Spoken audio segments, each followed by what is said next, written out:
Magandang araw, magandang gabi sa kanilang lahat. Sa araw nito ay ang atin naman pag-aralan ay ganun rin po, sipa, diretso, frontal. Yun kasi mas madali muna yan kunin ang frontal bago natin kukunin yung ang sipa. No? So yun ay marami tayong techniques diyan sa frontal, kaya pang-apat na ito na techniques na tinuturo ko sa inyo at tandaan nyo, basic lang ito. Pero mamaya ay nahaluan na rin natin ng advance. Ibig sabihin, ang advance may mga striking na tayo. Pero bago ang lahat, congratulations kay Sammy Capiral, ang ating chief instructor diyan sa Tarlac. At sa linggo, nandiyan ako, Sammy, para sa promotion natin diyan sa ating chapters diyan sa Tarlac. Ngayon, sa mga iba pang instructors, ngayon ay mayroon tayong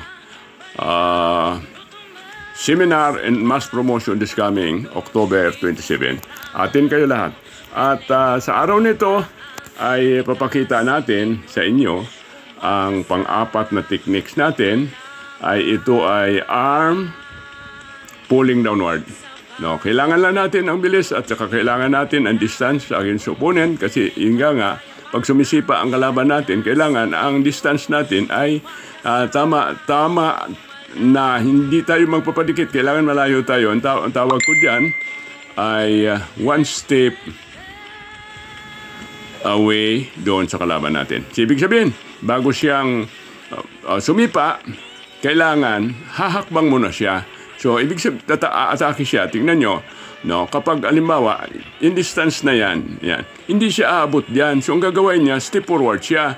Pag step forward niya, sabay atake. So, magkakaroon siya ng 2 counts. First count is to step forward and second count is to strike. So, tayo naman, always 1 count lang. Pag step niya, step rin tayo. Kunin muna natin ng mabilis. Yan, kailangan mabilis tayo.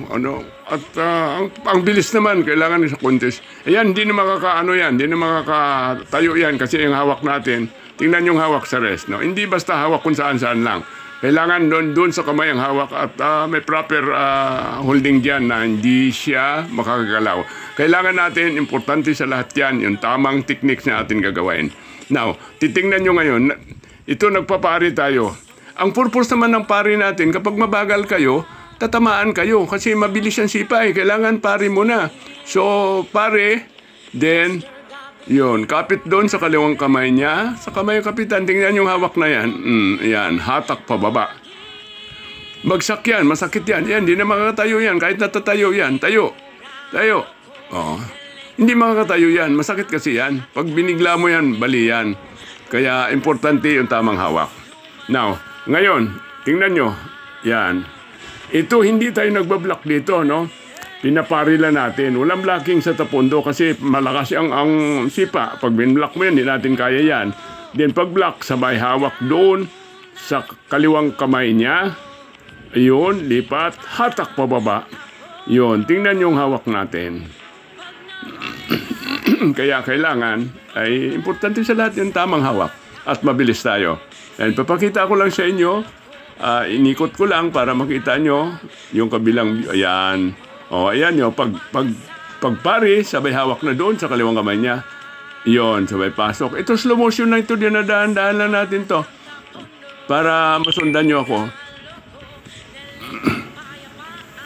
Ayan. Siguro, nakita nyo, kung nasundan nyo kung paano kong ginawa ang techniques na ito ng arm pulling downward. Ayan. Ngayon, kapag advance tayo, mayroon na tayo striking. Yung pag-strike natin, sabay pare, sabay lampot doon sa kaliwang kamay niya. Ayan. Sabay yan. Kaya kailangan na natin yung continuous practice para masanay tayo. So, mabilis as masanay tayo sa technique natin gagawin. Kasi sabay-sabay yan eh. Oh. Yan, oh. Yan, may strike ka doon. No, para hindi na siya, ang purpose naman ng striking natin, na para hindi siya kumounter kasi marunong yan eh. Pagpasok mo, pwede pa kumounter niya. Pag dampot mo, counterin sa kamay niya, kakaunterin ka. Kaya may striking tayo. Yun ang advance natin. No? Kaya sinaluan na natin ngayon yung basic, from basic to advance. No. Yan. Kaya kailangan natin ng bilis. Kailangan continuous training para doon sa bilis, no? Pag-strike, paano pagdampot, paano pagkuha ng techniques.